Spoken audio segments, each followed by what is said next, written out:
Good day everyone, I'm Marley Samantha Arce from BSHM2. For today's video, we are going to do a video talking dealing the situation.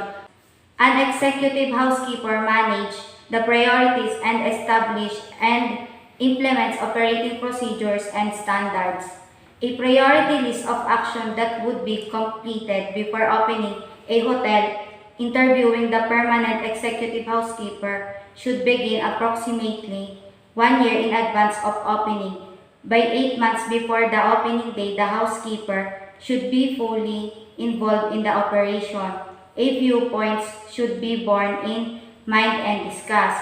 Discuss bath linen. Because many thousands of towels are involved and it involves large sum of money, it is wise to have the top management to decide the following about the bath linen. Discuss cleaning equipment.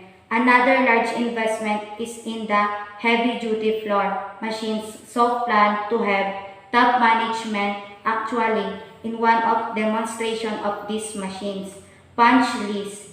Before an institution owners or operators can accept the building from the contractors, a punch list must be prepared and checked off for all areas. This is the list of items that must be inspected to ascertain that the contractors have carried out their responsibilities.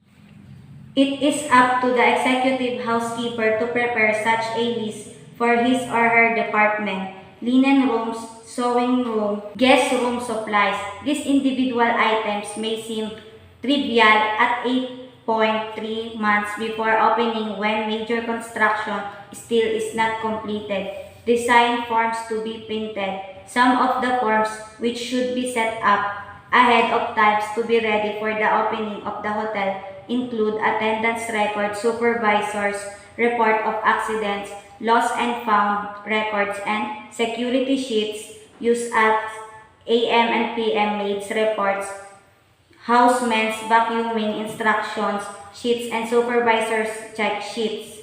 Hire the clerk cum typist. The versatile person is actually a combination of many things. She probably will do the payroll, be in charge of the lost and found, and may often as a secretary to the executive housekeeper. Establish labor pairs. You should set up the number of rooms that a house cleaner is expected to do, the number of rooms and halls a houseman will cover, number of house cleaners each supervisors will have, number of floors for supervisors, etc. Temporary cleanup supplies. The heavy-duty cleaning supplies which the temporary cleanup crew will use after the construction work is completed differ from cleaning supplies which will be used every day after the property has been opened. Review and revise standards.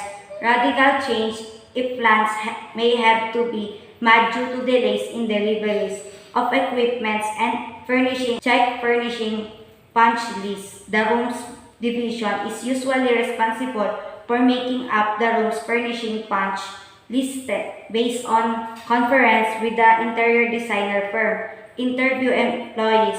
Most of the interviewing can be done during this week 1 month prior to the opening. Prepare car layout. The house cleaner's carts will have to carry many items and thus must be carefully arranged so that everything will fit.